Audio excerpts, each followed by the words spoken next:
All right, so let's hop over to let's talk about some manga here. Let's just go ahead and kick things off with Red Hood. Give our brief thoughts on Red Hood, the new series coming in Weekly Shonen Jump. What was you guys' takeaways from this? You know what was bad? As soon as I started reading it, I went, "Oh God, it's werewolf." Yep. Freaking traitors. Yep. Yep. Just thinking of the werewolf game. Yeah. I mean, I thought this was a very strong first chapter. Personally. Oh, it was definitely strong. Yeah. Very, very strong. Gives a lot of different vibes, man. Kind of gives like some Witcher vibes. Gives like some Demon Slayer vibes. I mean, it puts off a lot of different vibes. Grimm is, I like what I'm seeing out of Grimm. Grimm seems like a pretty dope character. But I mean, I really enjoyed this first chapter. Mm-hmm. You know, with Red Hood, the base premise is that it's focused on a hunter's guild. Which, you know, the very first couple pages immediately teases about dragons, where it's just like, you know, have you ever seen a dragon? It's like, well, no, how could I? They're only in fairy tales. It's like, no, that's because they're all dead. We killed them a long time ago. And it just cuts. Yep, just cuts from there. Yeah. And then we get a focus on our protag in this village that he lives in, and, you know, people of the village, you know, are going missing. They're dying to a werewolf, and, you know, basically the premise of a werewolf is that once you become one and you taste blood, you can never really go back, because then you just thirst for it nonstop. More or less, it's very zombie virus-esque. Just you crave meat and still get to keep your mind. Yep, exactly. Yep. So the mayor of the village, hires someone from this hunters guild to help him out with, you know, taking care of this, even though he had to sell all of his livestock, his house, everything. And he's just like, oh, it'll be okay. We'll figure it out. Anyone got an extra bunk? Yeah, anyone got an extra bunk for me to sleep in? That'd be nice. But, you know, I mean, he had a noble reason for doing it. He did. Was like, he's trying to protect his village. Houses can be rebuilt. Houses can be rebuilt. Lives can't. Exactly. I mean, it was noble. And when it comes to, you know, him talking about the Hunter's Guild, he's like, hey, man, they may be like savage or whatever, but every single job ends the same way. It's done. They got the job done. That's how everything ends. So when they get introduced to the Hunter's Guild member, Grimm, it's a little girl, which immediately they're just like, all right, not super convinced on this. Up, guys. Yep, we're screwed. Not convinced on this one.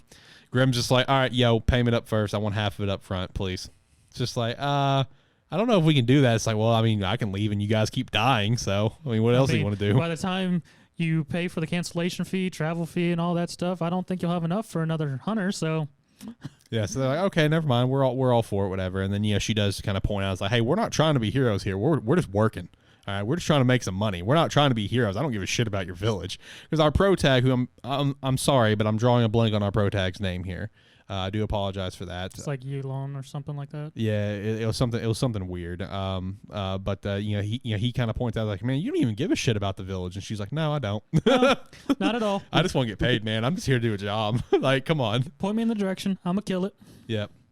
Then, you know, he ends up going with her to kind of point her in the right direction. As they get outside the village, she does point out, it's just like, you know, you didn't notice it, but I mean, it reeks of a werewolf in the village. The werewolf is in the village. Yeah, and then they end up obviously finding it, but it ends up being the mayor's wife. No, it wasn't the mayor's wife. Lady. It was the old lady. Mayor's. Oh, my bad. Yeah, mayor didn't have a wife. My bad. My fault. I thought it said that was the mayor's wife. I apologize. That's a age gap there. Cougar, damn. I mean, the mayor was like in his like 60s or 70s. Mayor was buff as hell. Yeah, but she was like. The mayor probably wasn't in the 60s or 70s. He was old though. Yeah, he was old. No, he wasn't. He was in his like 60s because they analyzed the bones and she's able to. She did with to one figure of out her from the bones how old. Magical 616 tools. Yes. How many of those do you think we'll see?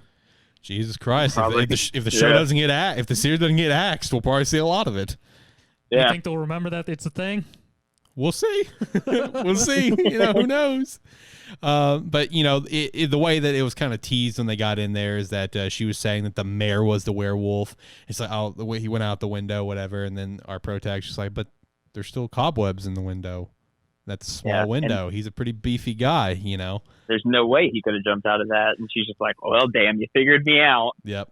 Like, she literally just gave up as soon as he was like, Ken, I got through that window. She's like, well, you figured it out. Yep, Fuck me. Fuck me. I'm the werewolf. What's up? I'm the werewolf. I guess I got to eat you now. Yep, exactly.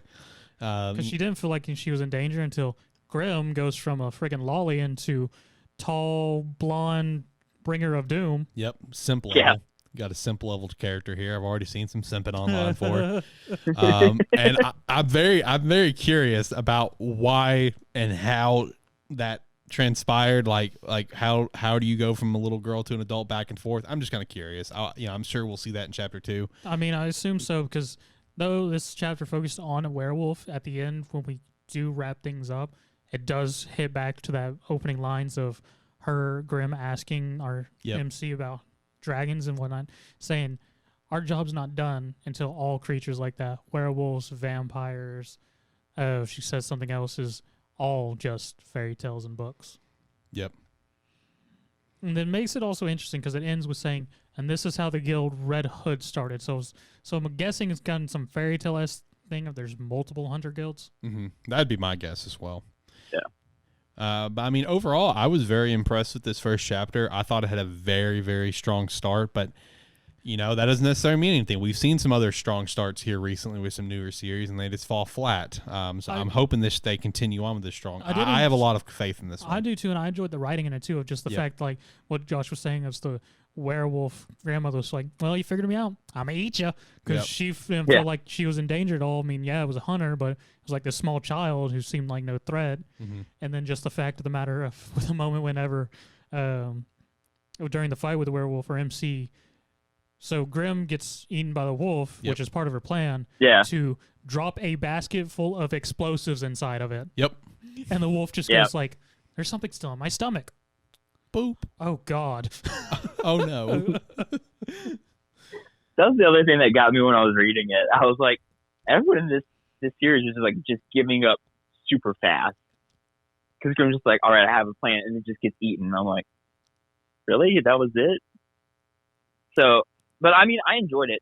As you guys know, and anybody that's been listening for a while, I tend to give up on things pretty fast as well. How's that 5 minutes into your eternity? Yeah, how's that going? Yeah, it's still 5 minutes in. But yeah, I give up, and especially chapters, if they're super long and I'm not feeling them, I give up. I read that one really fast. I enjoyed it so much. And I think it's because, like you were saying, like all the vibes it gives off, because I love The Witcher series, like the games, the books, everything.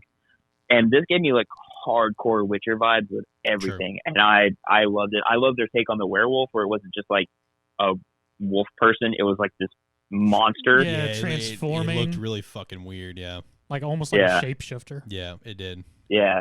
And how kind of gruesome it is. Like, you know, you don't see a lot of like gore in like shonen. Mm-hmm. And so like, just like, you know, the pile of bones and stuff, like the explosion, like the guts and stuff. It was really good. It kept my attention to everything. I'm really looking forward to chapter 2. And I really hope this one keeps going, because as far as like Shonen Jump's concerned, this is something that's like completely different than everything else in the magazine. Like, you could probably compare it to some other things, like setting wise, like Black Clover, but I mean, story wise, there's a lot of potential from this, especially if they're pulling from things like The Witcher, Grimm's fairy tales, or stuff like that. Like, you could go anywhere with it. Yeah, and it was, I really just stand on the writing itself, just because of the sort of slightly serious comedic acts of just sort of slight realism of a village of people and their saviors, this small blonde child, and all of them just going, yeah, no, peace, time to go, everybody. Yep, it's like, okay, done here. And it probably says a lot, because if I'm not mistaken, this is from the assistant to Hirokoshi, yes, right? It is. Yes, it is. Yeah. Which I thought was very fascinating when I saw that. Yeah, so, I mean, there's a lot of potential, because, I mean, working with Hirokoshi on My Hero for, you know, as long as they have, this could probably stand up there one day. Already in better condition than the assistant for Yuki Tabata, that's for sure, with their series, because that series was dog shit boring. Guardian of the Witch, I think is what it was called. That was so damn boring. Oh my god, I couldn't stand reading that. But you know, one thing that Josh, that you said that is very, very true, and I relate this kind of back to another point I already made here, and we've talked about it multiple times with Phantom Seer, is that Phantom Seer didn't really stand out much. You know, it was very good, and I would say it stood out in terms of art, obviously, but in terms of story, we've talked about before, kind of got some JJK vibes. You know, we already have like a series in that sort of realm. with other things in the magazine. And Red Hood, like Josh just said, it really stands out from everything else that we have in the magazine. And with that, I do think it has a lot of potential. Now it's just how much it's going to follow up on, because we've, as seen recently, there are some other good beginning chapters for series, and they have kind of fallen flat. ITLC is a great example. Yep. Amazing start. I would even say at this point, while I'm still enjoying reading it, I'm not nearly enough enjoying it as I was the first few chapters. Candy Flurry, I loved the first few chapters. Now I still enjoy it, but it's definitely kind of dropped a little bit. You know what's funny, Alex? All these series that had initial starting chapters are getting axed. Then you have Elusive Samurai, which was not very compelling chapters. I know. Yeah, those beginning chapters were not entertaining, but it's really good now. So Yeah. I'm going to hold on to some faith for Red Hood. I've got a lot, like Josh said, it really stands out. It's very different. It gives you a different vibe here in the magazine. And also excited to read this other series, Martial Arts Road Niru, this weekend. I am a little afraid that based on the setting, it may not stand out as much, because it's going to kind of maybe give the same sort of setting vibe as Elusive Samurai, for example, based on just what I've seen.